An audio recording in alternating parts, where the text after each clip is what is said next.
Russians have been detained by Russian authorities for doing just that, for exercising the rights that are as universal to them as to citizens around the world. We support the voices of the people of Russia who are calling for an end to this war, who refuse to let their principled views be silenced, who refuse to let a new Iron Curtain descend again around Russia. Russian journalists are being prosecuted for doing the vital work that you all do here, which is to report, to interview, and to share the truth about what is happening. The people of Russia have a right to know about the thousands and thousands of casualties that the Russian Federation's forces are taking right now in Ukraine, as well as the civilian casualties and the widespread destruction of civilian infrastructure Putin is inflicting on the people of Ukraine. There are thousands of Russian mothers who will never see their sons again, yet the media in Russia is not allowed to share that information with the people of Russia, obscuring the real costs of this war. Those who dare to speak up are branded as liars, they're branded as traitors, and they are subject to prosecution. We stand with Russian citizens of conscience as they seek to exercise their rights to freedom of expression and peaceful assembly. We will hold responsible those who engage in human rights abuses. We will ensure that credible allegations of war crimes are investigated and those involved are held responsible. To that end, as you saw earlier today, the Secretary announced a series of actions in response to President Putin's premeditated, unjustified, and unprovoked war against Ukraine and its people, as well as the Lukashenko regime's efforts to enable Russia's further invasion. This war does not reflect the will of the peoples of Russia and Belarus. Indeed, their respective governments' aggressive behavior abroad is coupled with systemic and increasing repression within their own borders. We are witnessing an autocratic attack on democracy. U.S. actions today include sanctions and visa restrictions on Russian and Belarusian officials and private individuals involved in human rights abuses, corruption, and repression. The United States and our partners and allies, we are committed to imposing massive, severe costs on those involved in the invasion of Ukraine. As Russian soldiers continue to die needlessly in Ukraine and the economic consequences of the war mount within Russia, the world remains open to genuine diplomacy. We will, together with our Ukrainian partners and our allies and partners around the world, continue to pursue every avenue to de-escalate the conflict, end the bloodshed, and save lives. Next, today we acknowledge the anniversary of the Syrian Uprising. On this day, 11 years ago, the Syrian people took to the streets in the name of freedom, reform, and human rights. Bashar al-Assad responded to this peaceful call with brutality, sparking a war against his own people that has killed hundreds of thousands, displaced more than 13 million, brought food insecurity to some 12 million, and left 14.6 million people in need of humanitarian assistance. As we stand with the Syrian people, we continue our efforts to explore to secure a nationwide ceasefire, expand access to humanitarian aid, achieve justice and accountability for the Syrian people, and reach a political resolution as outlined by UN Security Council Resolution 2254. We will not normalize relations with Assad until and unless there is irreversible progress towards that political solution. The Syrian people deserve nothing less after more than a decade of war. Before I turn to your questions, I just want to add one final element. I know all of us in this room were heartbroken yesterday to learn that our colleague, Ben Hall, sustained injuries while reporting from Ukraine. And today I understand that Fox News has announced that his camera operator, Pierre Zakrzewski, lost his life in the same attack.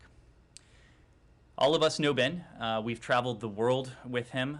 Many of you knew Pierre, who was renowned for his talent documenting conflict zones around the world. Our thoughts are with Pierre's loved ones, his family, and all of us here at the department are rooting for Ben and rooting for his speedy recovery. Ben's collegiality, his sense of humor, his wit, his warmth have always been a balm for the very tough questions that he would always hurl my way at the way of Secretary Blinken. I know I speak for the Secretary when I say that we look forward, once again, hopefully very soon, to being on the receiving end of all of those.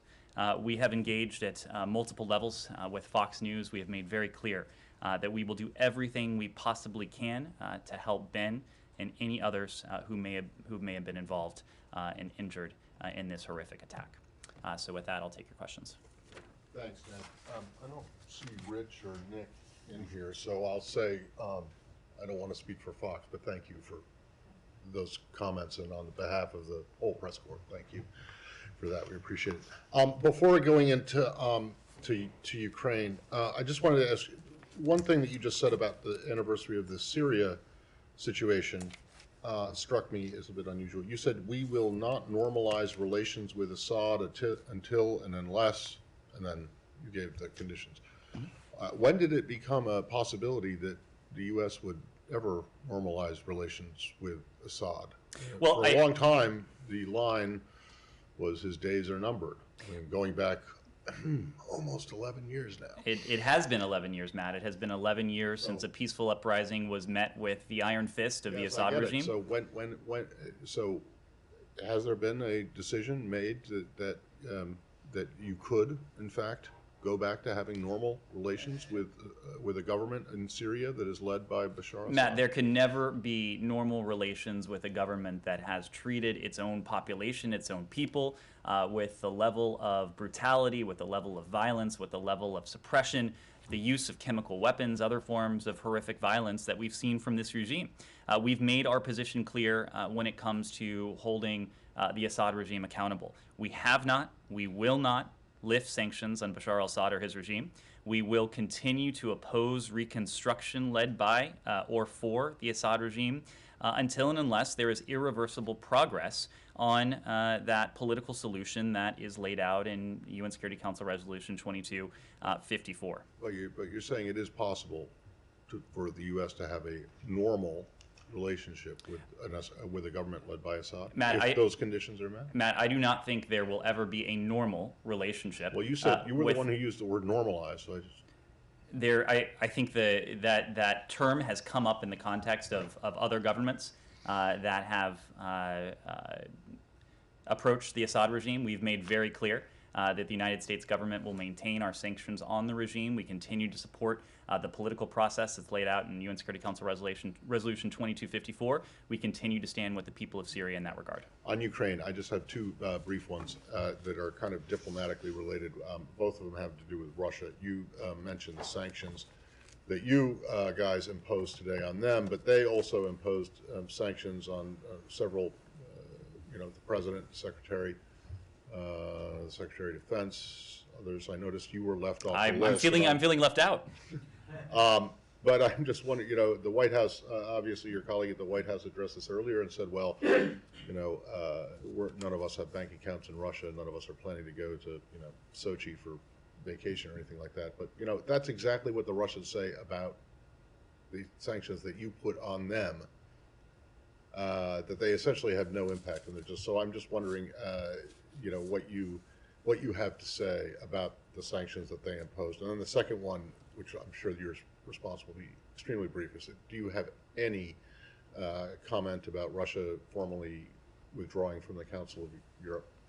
So first on the sanctions, look, I don't have a specific response to it. I will let my esteemed colleague, who is now the subject of Russian sanctions, I will let her response stand. But let me make a couple general points. Number one, you asked how our sanctions are any different from their sanctions. No, I know how they're different, but when you blow off their sanctions and say, well, none of us have bank accounts there, none of us were, well, that's exactly the same thing as the Russians say. So I'll make a couple points there. Number one, anyone who claims that the measures we have imposed, whether on individuals or the Russian economy or the Russian financial system, anyone who claims that those measures have been inconsequential has not been in Russia, has not been observing what has happened to the Russian economy and to the Russian financial system. This is an economy that is in a tailspin. It is an economy that is reeling. It is an economy that is suffering the worst setback, the worst couple weeks that it has had since the demise of the Soviet Union. 30 years of economic integration have been undone over the span of some 2 weeks. And you can look at any measure. The Russian stock market, which has now been closed for weeks, will be closed at least through the course of this week, presumably to prevent capital flight. The fact that the ruble is almost virtually worthless, literally worth less than a penny. The fact that hundreds of international companies are fleeing, heading for the doors, wanting no part and no role in supporting Putin's war effort. The fact that inflation is skyrocketing. The fact that Russia's credit rating is now essentially at junk status. I could go on and on and on. Those are the sanctions and economic measures that are targeting the Russian system broadly. You look at those measures that are targeting Russian individuals, oligarchs, cronies, President Putin, Foreign Minister Lavrov, Sergei Shoigu, Dmitry Peskov, others. We've already had cases of asset seizures, asset forfeitures. There will be more of that. The Department of Treasury, the Department of Justice, they are working closely with their counterparts around the world to go after yachts, to go after aircraft, to go after ill-begotten gains that have been plundered by and pilfered from the Russian people. That will continue. Let me make one other point. I saw that the Russians called this, in a sense, a reciprocal measure. I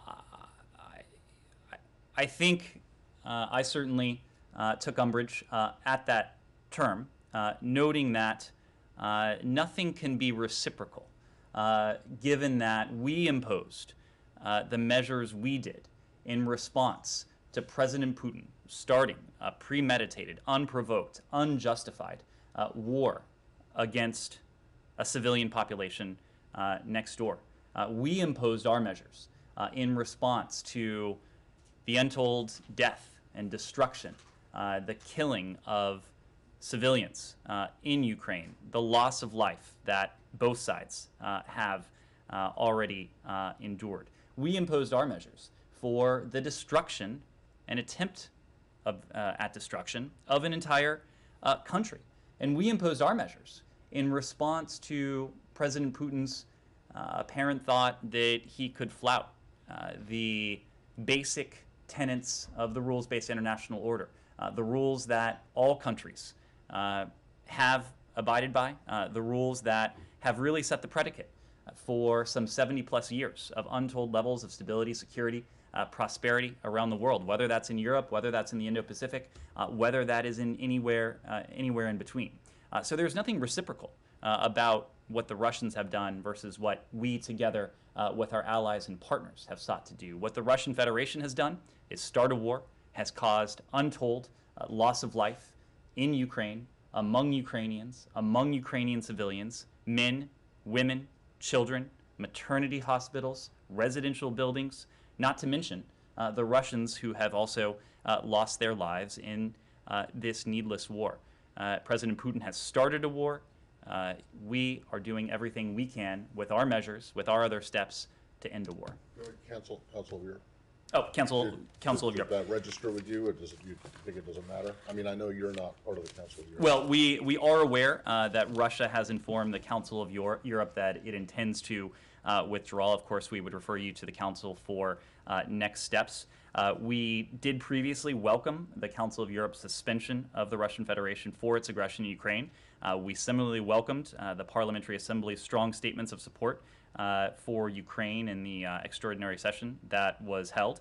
And we share the Council of Europe's values, human rights, democracy, the rule of law. Russia clearly does not share these same values. I think it is only appropriate that Russia is not a member of such a council. You're not concerned that this shuts down yet another potential channel of communication? We have plenty of potential channels for communication. What we need to see from the Russian Federation is the Russian Federation engage in good faith with seriousness of purpose through those channels. Humera. Just to follow up a little bit on the action, EU today, for example, took action to freeze the assets of Abramovich. As far as I know, US has not done anything on that particular individual. Are you guys planning to? Because there was a time where you said from this podium that US was looking to catch up with EU and make some of the measures symmetrical. And I also would love your response on what does the U.S. make of Abramovich's recent moves? He was in Israel, Turkey, Russia. Does the U.S. see him as a potential interlocutor? He's not just a private citizen. So a couple points, Humaira. First, and most importantly in response to your question, we don't preview any actions that we may or may not take. What I will say, and you referenced this, is that the European Union, they have their own authorities, they have their own capabilities, we have our own authorities, we have our own capabilities. What we have done each over time is to harmonize the steps we have taken in important regards. So there have been times where we have taken action against entities, against individuals, that the Europeans, other countries and partners around the world in turn followed suit. There have been times where the European Union has, in the first instance, taken such action, and we have later harmonized our authorities going after similar targets. I certainly have no doubt that we will continue, the EU will continue, our partners and allies around the world will continue to go after oligarchs, to go after cronies, to go after all of those who are in one way or another aiding and abetting Putin's war effort, playing a role in his war machine. Just look at what we did today. One day alone, we announced actions against 91 individuals and one entity. We used 5 different authorities across 2 departments, the Department of State and the Department of the Treasury. I won't go through the whole roster, but there were visa restrictions under Section 7031C of the Department of State Foreign Operations and Related Programs Appropriation Act of last year. There were designations pursuant to an executive order 14024. There were visa restrictions announced under Section 212A3C of the Immigration and Nationality Act. This is a new authority that allows us to go after current and former Russian government officials believed to be involved in suppressing dissent in Russia and around the world. There were imposition of visa restrictions on 6 individuals under the Khashoggi ban. Of course, this was a new authority that we announced early in the administration last year in response to governments around the world pursuing dissidents extra-territorially, and we also used Presidential Proclamation 8015 to go after 25 individuals responsible for undermining democracy in Belarus. We will continue to go after those responsible for the war effort in Ukraine. We will continue to go after those responsible for aiding the war effort, those who reside in Belarus. We will continue to go after private individuals whose closeness to the Russian government, to the Kremlin, whose ill-begotten wealth is a result of illicit activity, plundering what should belong to the Russian people. We will continue to do that, but what we won't do is preview those actions. Sure. How about the second part? Do you see that some of these people can actually be interlocutors as well? And with this particular individual, because you have a task force, are you also keeping an eye on their movement? So I'm not going to speak to any particular individual. What I will reiterate is what I told Matt. There are plenty of fora, there are plenty of avenues for diplomacy. We know that our French partners, our German partners, our Israeli partners, our Turkish partners, our Ukrainian partners, of course, have engaged in diplomacy, direct diplomacy with the Russian Federation. What we're not looking for, what we're not bereft of, are avenues. What we're not missing are not fora. What we're looking for is a genuine display of good faith on the part of the Russian Federation. We need them to show up at any one of these venues to make clear that they are genuinely interested in de-escalation, in putting an end to this conflict, in putting an end to this war, and putting an end to this senseless and needless loss of life. And you have received no such indication up until this moment? I think we will through any channel. We will judge that based upon what we see in Ukraine. And what we have seen in Ukraine, including in recent days, including in recent hours, is continued escalation, is continued bombardment of towns, of cities, of residential areas, is continued loss of life. Paul. Okay, so I understand all you said about the Russian economy, but the average Russian doesn't own stocks. The average Russian doesn't buy a lot of imported goods. The Russian ruble has lost, if I'm right, 35–40% of its value, which is not as bad as some of the economic crises we've seen in a long time. And you haven't gotten any progress on deconfliction, de-escalation. So what about taking more steps? What about expanding SWIFT things? We continue to send money to Russia for energy purchases. So why aren't you taking stronger steps to add sanctions on a lot of people who don't have Western bank accounts or property in the United States? Doesn't seem to add much pressure. So in terms of energy purchases, the president did sign an executive order last week putting an end to our purchase of Russian oil, our purchase of Russian energy. I mean West, the West in general. Well, the point is, Paul, that we have already applied a set of measures that have been unprecedented in terms of their scale, in terms of their scope, and in terms of their impacts. And I won't go through the various metrics of impact again, but they're clear for everyone to see. The other point is that as long as President Putin continues to escalate, we, working with our allies and partners, will continue to escalate. You mentioned you mentioned some measures that may be on the table. Going back to what I offered to Humaira, of course, we're not in a position to preview specifically what we are prepared to do, but what I can tell you that we are prepared to do is continue to escalate the costs. And I should say that the economic sanctions, the other financial measures and economic measures that we have placed on the Russian Federation, that is one important measure to mount pressure on the Kremlin, on President Putin, on those around him. It is clearly putting the squeeze on their economy, on their financial system. At the same time, we will continue simultaneously to provide our Ukrainian partners with massive amounts of security assistance. In recent weeks alone, we've spoken of some $550 million worth of security assistance. Those deliveries are continuing just about every day. Anti-armor, anti-tank, anti-aircraft, small arms, munitions, precisely what our colleagues at the Department of Defense have determined that our Ukrainian partners most need to defend their country against this invasion.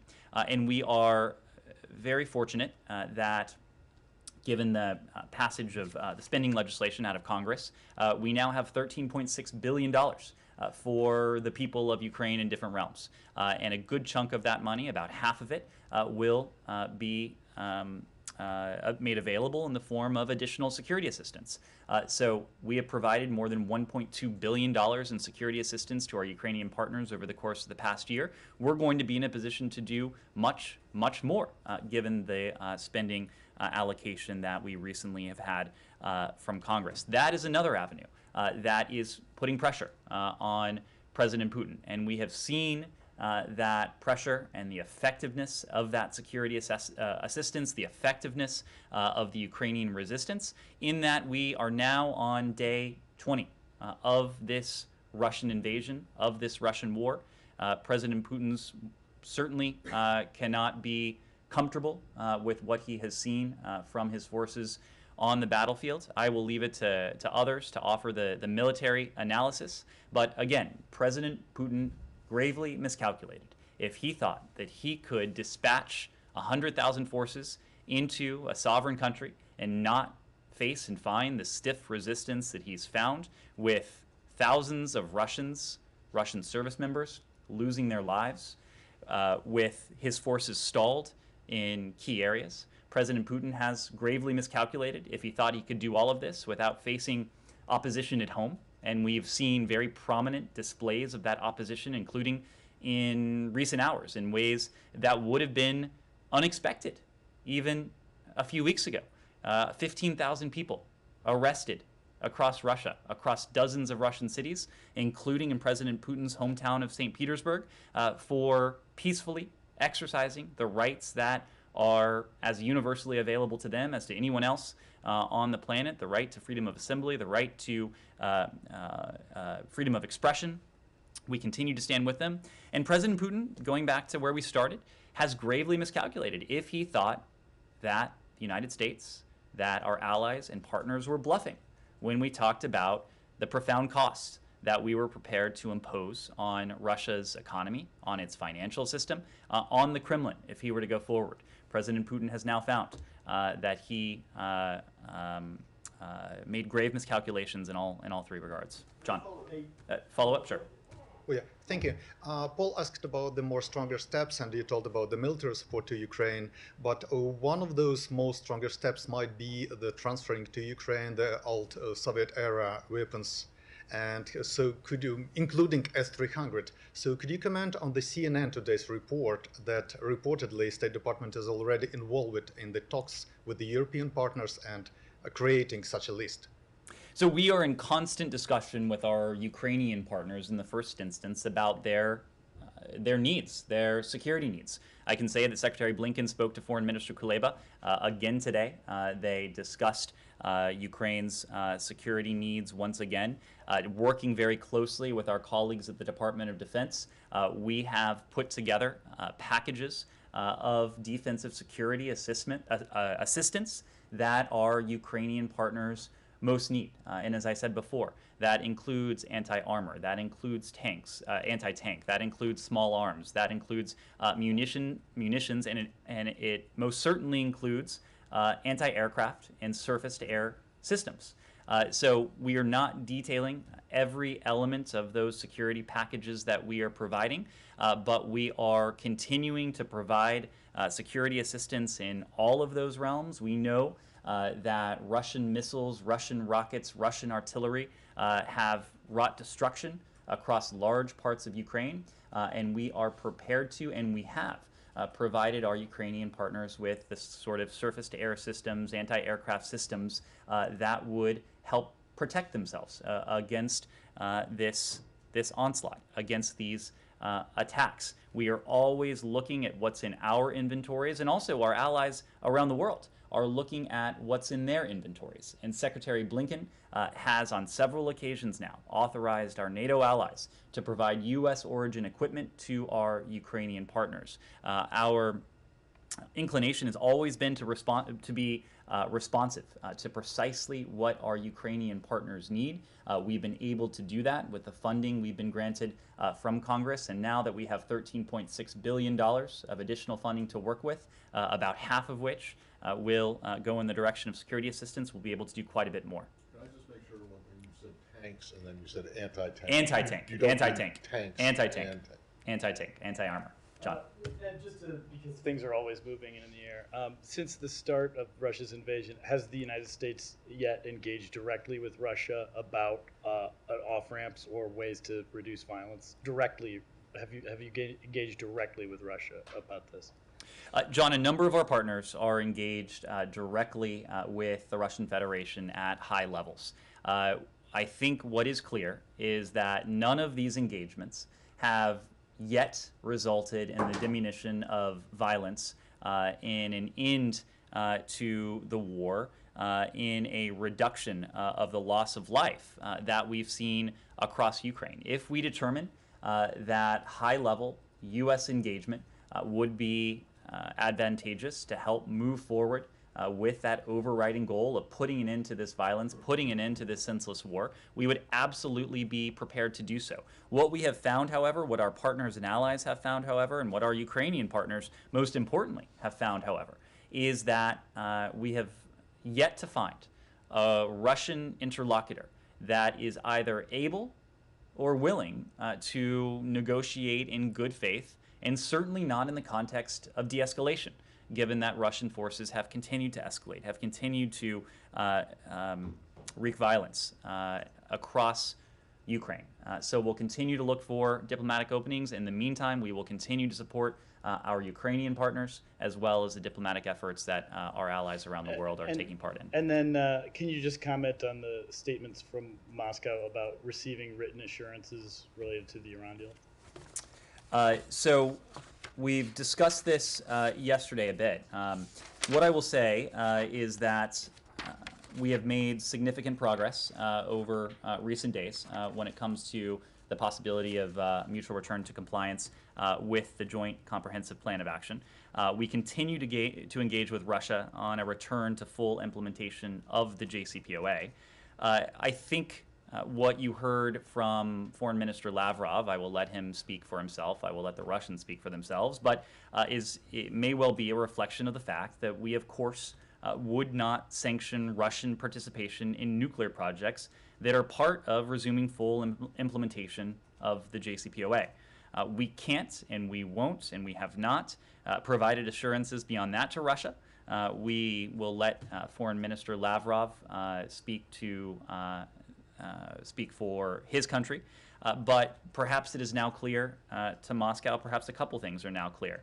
Number one, as we have said publicly, the new Russia-related sanctions are unrelated to a potential return to full compliance with the JCPOA, and they shouldn't have any impact on its implementation. And it may well be a reflection of what we've said all along, that an Iran that is unconstrained in its nuclear program, and that has no permanent, verifiable limits attached to that nuclear program. That is not in our interests. It is not in the interests of our European allies. It is not in the interests of the PRC, and it's certainly not in the interests of the Russian Federation. I will reiterate one additional point, that you've heard several references in recent days to external factors, and we have engaged with the Russian Federation on the possibility of a mutual return to compliance with the JCPOA. But as I said the other day, there were and are a small number of outstanding issues. Now that we are this close to the finish line, those outstanding issues tend to be the hardest issues. So we're not there yet. Nothing is agreed until everything is agreed. But we continue to assess that a mutual return to compliance would be the most effective, the best way to verifiably and permanently once again have those limits on Iran's nuclear program. Laura. So to follow up, is it this building's understanding that the objections that Russia raised in the last few days have now been resolved? It is, what I'm relaying to you is that you will need to ask the Russians. But you guys are in the negotiations with them. So is it this building's understanding that they are no longer objecting? We have seen the statements from Foreign Minister Lavrov. We will leave it to the Russian Federation, to Foreign Minister Lavrov, to others to explain exactly what those statements mean. But it is logical. It has been logical to us. It should be logical to all parties that we would not sanction Russian participation in nuclear projects that are part of a full resumption of the JCPOA if, in fact, we are able to get there. We have not offered the Russians anything more. There has been nothing additional conveyed, but you'll have to you'll have to ask the foreign minister. Well, let me ask it this way. Did you guys understand whatever it was that Lavrov was trying to say? Like, what was your understanding of what he was saying?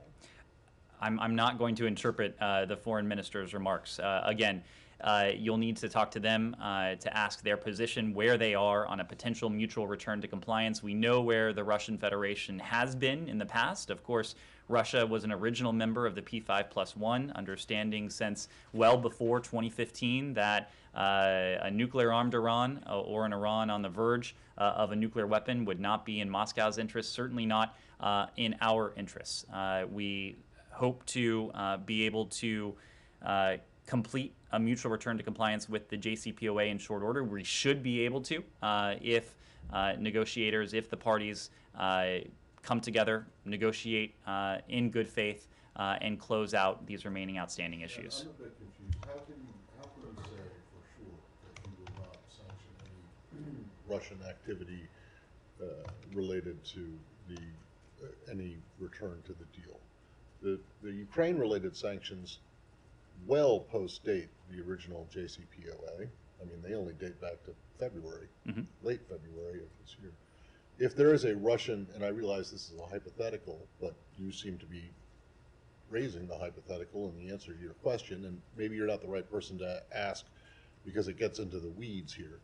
But if there is something that is allowed, an activity that is allowed under the JCPOA, but it involves transactions that are sanctioned by not just the United States, but also the EU under the, with a bank, with a financial institution, a Russian financial institution, how can you say that that's exempt?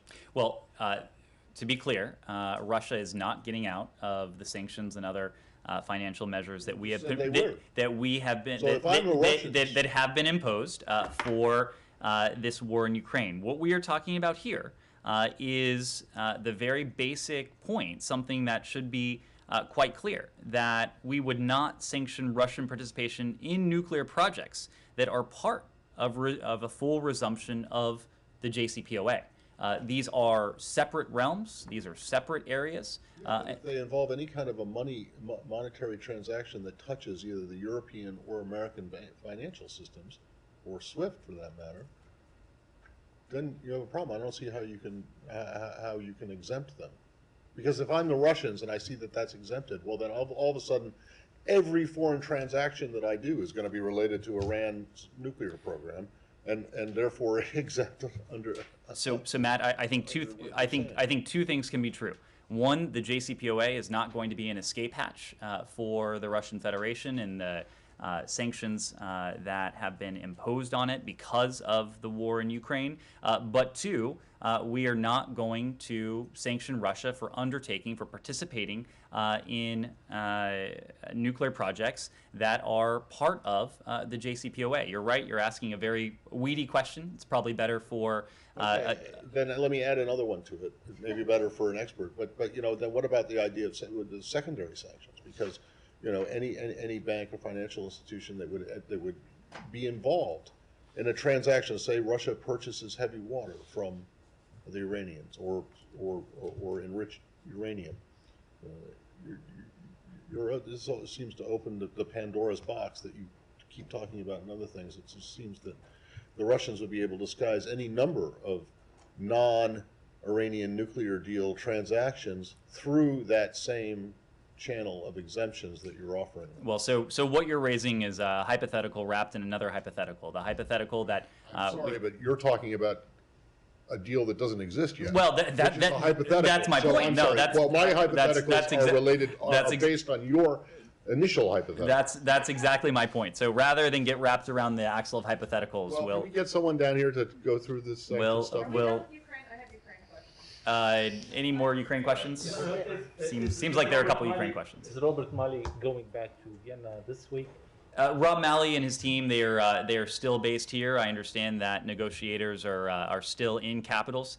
If it is prudent, if it is appropriate for Rob and the team to go back to Vienna, they're prepared to do so. And on Ukraine, how did the secretary receive the news of sanctioning him and the president and other U.S. officials by Russia? I haven't discussed it with him yet today, but based on previous discussions, I don't think he'll be surprised.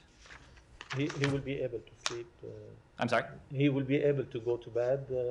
I think he will sleep just as soundly as he otherwise would, which, given that he is Secretary of State, probably isn't all that soundly. And on Saudi Arabia, Ned, Saudi Arabia considers accepting the Chinese currency instead of dollars for Chinese oil sales. What's your reaction to that? We don't have a specific reaction to that. What I would say is that we've said time and again that our relationship with the PRC is at its heart competitive. It will be collaborative when it can be, adversarial when it must be. Our allies and partners around the world are going to have their own relationships with the PRC. What we are not asking countries to do is to choose between the United States and China. When it comes to many of our partners, what we seek to do is to give them choices and to make partnership with the United States and all that we bring to the table, all that we could bring to a bilateral relationship, make sure that countries, partners around the world know just how appealing that is. And one on UAE too. How do you view the UAE conflicting statements on increasing the oil production?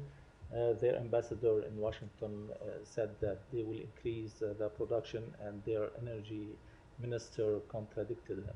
I will leave it to our Emirati partners to speak to this question. We, of course, are not a member of OPEC. We're not a member of OPEC Plus. But as you know, we have engaged with companies, with countries around the world. We maintain an interest in a steady global energy supply, and our diplomatic outreach is a large element of that. Laura. So we've talked in the past about the possibility of expediting Ukrainian refugees to the United States. I'm wondering if there's any update to that, if the position in this building is still that they must apply through UNHCR, which is a process that you know can take months. Over the weekend, we saw some people trying to come into the United States from the southern border. Is there any consideration given to temporary humanitarian parole for Ukrainians who might want to come to the United States, especially if they already have ties, family members in the United States? And then I have a second question for you on a unrelated Ukraine topic. So a couple points. We discussed this a bit yesterday, but there are now nearly 3 million Ukrainians who have been forced to leave their homes because of this violence.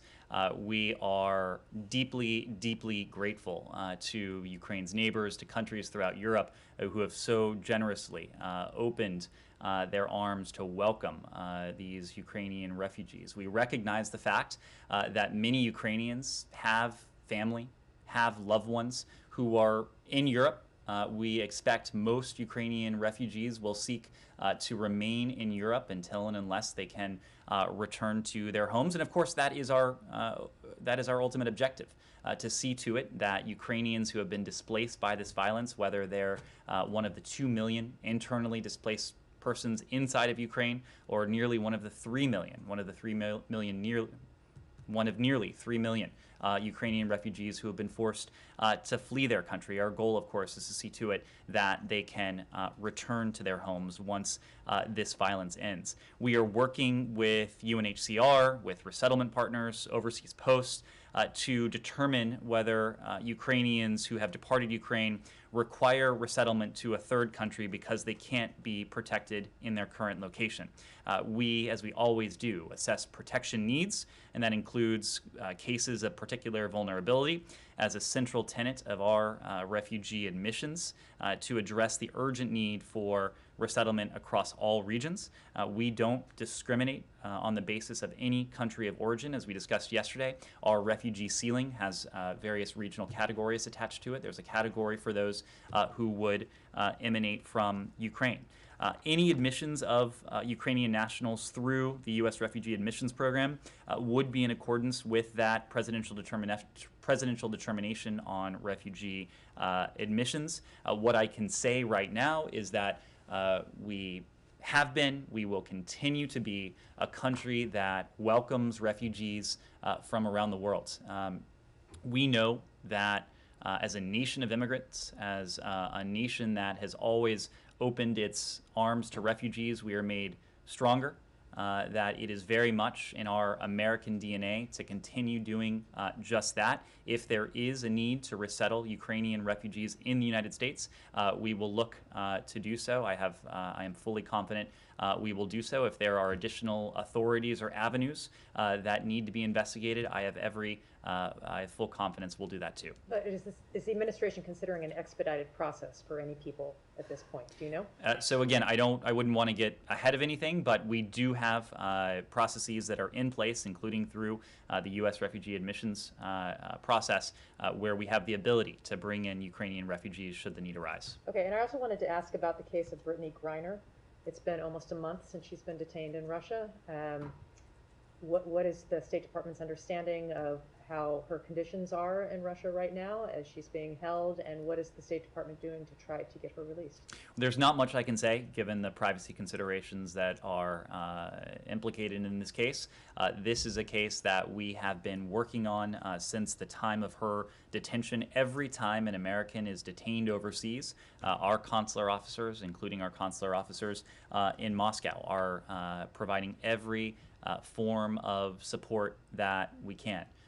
In this case, I'm just not able to go into the details, but we are doing everything we can to support Brittany Griner, to support her family, and to work with them, do everything we can to see that she is treated appropriately and to seek her release. But it's correct that you have not had consular access to it. I could not speak to that at this point, given privacy considerations. Well, hold on a second. This is a almost 30-year battle that I have had. How is she exactly supposed to sign a Privacy Act waiver if you guys can't get to her? Ask her to see if she wants to sign one. So Matt, I get that. So Matt, I understand you can't give details. Well, Matt, but there's a factual answer to your question if you'll listen for a moment. Lawyers do oftentimes, including in the case of Russia, Russian lawyers do have access to clients without speaking to any particular case, including this case. Russian lawyers have access to clients in Russia, and as appropriate, they can pass Privacy Act waivers. Yes? But you're now acknowledging her detention. So, I mean, Yes. clearly, I mean, there is a way you could go. I mean, a couple of weeks ago, or actually last week, you weren't even able to acknowledge her detention. And what I can say is that I expect we'll be able to say more in the coming days. Do you have any sense, can you give us any sense of her condition? Is she being treated well? Again, I'm just not in a position to offer updates right now. Yes, Connor? Follow up on John's first question about the talks between Russia and Ukraine today. Have U.S. officials been briefed on how those talks went? And in particular, Ukrainian officials expressed some optimism afterwards. Do you share that optimism? Everything you said earlier would indicate that you don't.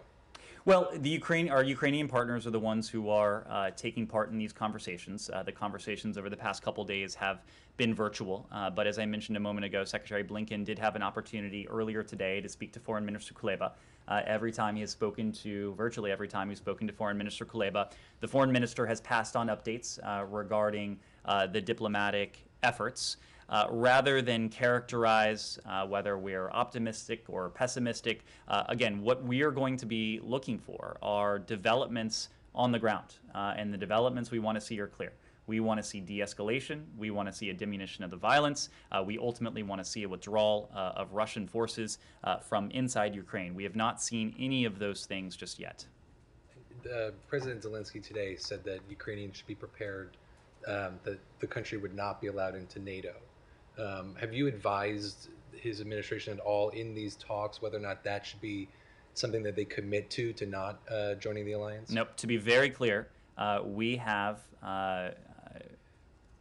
consistently underscored, not only to our Ukrainian partners, but to countries around the world, that these are sovereign decisions that our Ukrainian partners will need to make for themselves. What we are here to do is to stand by our Ukrainian partners, to support our Ukrainian partners in any decisions that they would choose to make. Can Yes? I ask just another couple? Yeah. We talk so much about sovereign decisions of other countries. What about the sovereignty of the United States, in the sense of we obviously have a strong interest in reducing conflict, ending wars, and obviously the longer that this conflict continues, the greater the risk of escalation and other things like that. It just seems like you guys are so often shifting to the sovereignty of other powers. The United States has a real stake in this, and why be so reluctant about an outcome that might be in the U.S.'s interest?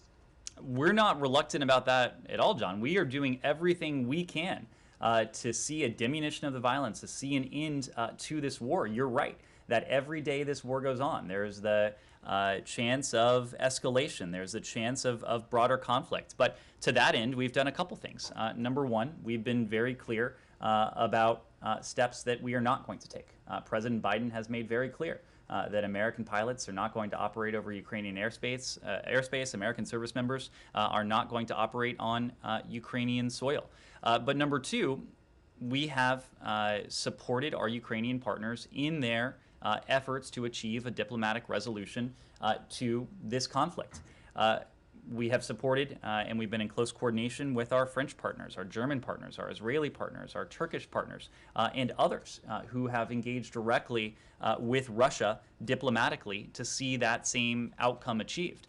We share the same overriding objective with all of those allies, with all of those partners. So the idea that we are in any way hesitant to see this conflict come to an end as quickly as it can, that is just not something that rings true. And I think it's also fair that no country has done more to support our Ukrainian partners in an effort to bring this conflict to a close in terms of the diplomacy, in terms of the security assistance, in terms of putting pressure on the Kremlin, on President Putin, on those around him who are responsible for this conflict. And we see all of those lines of effort as complementary. Pressure on the battlefield, pressure on the Russian economy, pressure on the Russian financial system, pressure on oligarchs and senior Russian officials personally, and our efforts to support diplomacy. All of those things do support our overarching goal of seeking to find a diplomatic resolution to this conflict. Connor. To follow up on your comments on our Fox colleagues, in addition to injuring Ben and killing Pierre, this attack also killed one of their Ukrainian producers. It's obviously also not the first attack that injured or killed journalists. Do you believe that journalists are being targeted at all in this war? We know, of course, that civilians have been killed. We know, of course, that journalists have been killed. There was another American journalist who was killed just a couple days ago, Mr. Renault.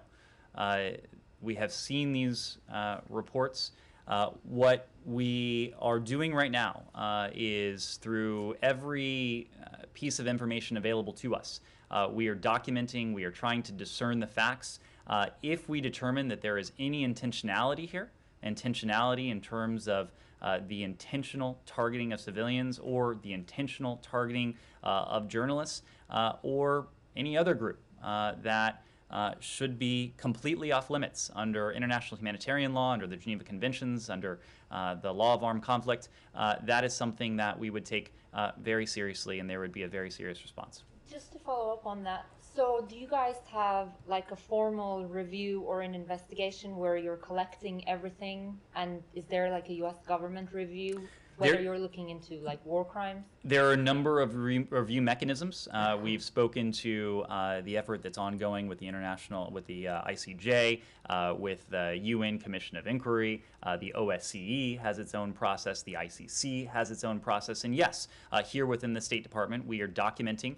We are compiling all of the information, all of the sources of information that we can to document and to form our own conclusion. Right, but I mean, are you going to send them off to these different institutions, or are you going to come up with your own determination? Both. What will be the time frame for that? We are supporting independent investigations. We're doing our own analysis into what has taken place. I wouldn't want to put a time frame on it, but of course we are, as with all things in this conflict, treating it as a matter of urgency. Right, based on what you've seen so far, is the administration prepared to say that Russia is committing war crimes? If we determine that Russia has committed war crimes, we are absolutely determined to make that public. Yes? I have one on Vienna, not Ukraine. I have one on Ukraine, if that's okay. okay. Yeah, go. Okay. I am just wondering about this information, disinformation you guys have been really focused on in Russia. Can or should the U.S. government be providing sources of more accurate information to Russians at this time? Well, what I will say is that we have undertaken a concerted effort through means that are available to us to do everything we can to get actual, factual, truthful information into what is a pretty closed Russian information ecosystem. We have done that through a number of tactics. As you know, a number of us have spoken on Russian TV, independent stations, including some cases independent stations like Doj, TV Rain, that have been shut down. Also through Russian state-backed outlets as well, those that will have on senior American officials. We use tools like Telegram to convey information as well. Every avenue that we can conceive of that would allow us to channel information into Russia to reach Russian audiences, knowing that the best antidote to disinformation is information. That has been our strategy in speaking to audiences here in the United States and around the world. And it's a challenge when it comes to Russia because President Putin and the Kremlin, they are doing everything they can to further constrict the information space throughout the country. And so we too are trying to get creative in terms of our efforts to channel information in. What do you mean you're using Telegram exactly? And would the U.S. consider putting any satellite internet resources along the border, things like that? Well, so let me make a point about internet access in Russia. We know that the Kremlin is engaged in a full assault, as I said before, on media freedom, access to information, and the truth within Russia. Of course, it wants its version of the facts to be the only version of the facts that is available to the Russian people. Moscow's efforts to mislead, they are intensifying. We condemn the Russian government's recent actions to prevent the people of Russia from accessing Facebook, Instagram, Twitter, numerous Russian and international news sites, and certain mobile applications as well. We also condemn the Russian government's passage of a new law that threatens prison sentences for accurately reporting on Putin's war of choice in Ukraine. The people of Russia, we've made this point repeatedly, did not choose this war. President Putin did. Those around him did. They have a right, the people of Russia have a right to know about the death, the suffering, the destruction that is being inflicted by their government in their name on the people of Ukraine. The people of Russia also have a right to know about the human costs of this senseless war, including the costs to Russian service members, to their sons, to their brothers, to their husbands. So for that reason, we support access to the internet by all people, including the people of Russia. Even as we stand in solidarity with the people of Ukraine, we believe that more information is going to be the answer. Putin believes that less information is what's in his interests. So, of course, we want to do all we can to support that information flow into Russia, to see to it that the Russian people have avenues of communication, have a free and open internet available to them. And we call on President Putin and his government to honor Russia's international obligations and commitments, to withdraw Russia's troops from Ukraine's territory, and to respect the human rights and fundamental freedoms of Russia's citizens. And one of those fundamental freedoms is freedom of access to information. Okay, maybe we can follow up on some more specifics later, but just one more quick question on the chemical weapons possibility. We haven't talked about that in a few days, I guess. Has the Biden administration determined what their response is going to be if Russia uses chemical weapons? Not that you have to detail it here, but do you guys have a response ready to go if Russia does use those weapons in Ukraine? Kylie, the only thing I will say about that is to reiterate what the president said the other day. If Russia engages in the use of banned agents, including chemical weapons, there will be a severe response from the United States and the international community. Yes? Just one more on the Vienna talks. As we were walking in, the Iranian foreign minister said that it was on the U.S. to provide the necessary response for a successful outcome. I mean, from that statement, it seems like they're waiting on the U.S. to say something either through the EU or anybody else to try to get back to Vienna. What I would say is that over the course of the past few weeks, we have made significant progress. We are close. There are external factors involved in this now. There are a small number of outstanding issues. The United States, although not a direct party to the talks, we have worked in good faith. We have sought at every juncture to achieve a mutual return to compliance with the JCPOA, knowing that in our assessment it continues to be the most effective means by which to reimpose permanent, verifiable limits on Iran's nuclear program. There are a small number of outstanding issues. We do think that we would be in a position to close those gaps, to close that remaining distance, if there are decisions made in capitals, including in Tehran, including in Moscow. One thing that, this morning, the top U.S. military general for the Middle East and the CENTCOM chief, said, quote, that Iran likely has decreasing tolerance for continued U.S. presence in Syria. And then he went on, accordingly, Iran and its proxies are affiliates, and its affiliates are increasing their capabilities and planning to target U.S. and partner interests. And then he goes on about, more troubling increased proliferation of this advanced technology. It continues about all these threats and things that are concerning. So how do you justify striking a deal that doesn't address any of these that impact U.S. national security? Well, what I would say is that we've been very clear that Iran poses a challenge, poses a threat to the United States, to our allies and partners across different realms. The most significant threat we would face would be a nuclear-armed Iran. There would be no greater challenge to the United States, to our allies, to our partners around the world. That is not to say that Iran's nuclear program is the only challenge we face. Iran supports regional proxies, it supports terrorist groups, it has it has engaged in malicious cyber activity, it has an active ballistic missile program. But what we know is that if Iran were in the possession of a nuclear weapon, or if it were on the verge of a possession of a nuclear weapon, it could act with far greater impunity. The first thing we want to do is to put Iran's nuclear program back in a box, to take that challenge off the table, so that, working with allies and partners, we can confront, we can take on the challenge that Iran poses in these other realms much more effectively. We actually see these goals as quite complementary. Knowing that a nuclear-armed Iran is an Iran that would have far greater impunity. And I'll make one other point. Our goal is to put the Iranian nuclear program back in a box. It was in a box until 2018.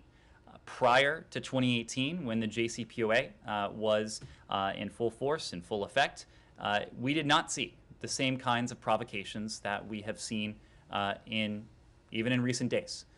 So our goal is to put that challenge, take that challenge off the table, and to work with our allies and partners to address the fuller range of threats that we face from Tehran. The last one, sorry, it's Sure. quick. I mean, do you fear Russia could be trying to derail these talks in order to prevent, Iranian oil from coming back on the international market?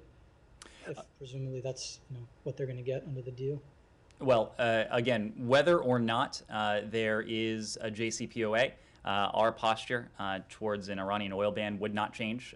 We would not replace Russian oil with Iranian oil. That would not be on the table. Beyond that, you'll have to speak to Moscow. What I can say is what I've already said, that an Iran that is verifiably, permanently barred, prevented from ever obtaining a nuclear weapon, that is equally in our interest as it is in Russia's interest. Yes, Glass, quick question. On the previous question on getting information into Russia, who runs the Telegram operation, and do you have an intergovernmental body that is working, coordinating to try to get this kind of information into Russia? Second question, completely different. General McKenzie told Congress that the U.S. has agreed to U.S. plans to sell F-15s to Egypt. Has the State Department formally signed off on that? We don't speak to potential arms transfers or arms sales until and unless they're notified to Congress, so I just wouldn't have anything to say on that score. In terms of conveying truthful, accurate messaging and information into Russia, that's something that we're very focused on as a government. State Department? It's something that the State Department is certainly very focused on. It's something that I know a number of our allies and partners are very focused on as well. And we're focused on it because Moscow has sought to be a purveyor of information that is false, that is misleading, that is disinformation. I'm sorry, but who in the government is doing this, and is there an interdepartmental body that is coordinating this kind of activities? These activities are coordinated across the government. Of course, we work closely with the National Security Council, but a lot of this activity does come out of the State Department in terms of speaking directly to Russian audiences. If you've been on our social media channels, if you have seen what we've done with Russian media, independent media, media that is closer to the Russian state, much of that is emanating from the State Department. Of course, our embassy in Moscow is very engaged in this as well, but I'll also make the point that our allies and partners around the world have been doing the same, because the disinformation that we have seen emanate from Moscow targets not only the United States and mischaracterizes not only what we have done, but also what our allies and partners around the world are doing. So it is a shared objective of the United States, of our allies and partners, to fight this disinformation, this misinformation with information, with facts, with truth for people here in this country, for people around the world, including people in Russia. Thank you all very much. I do not have any travel updates at this time.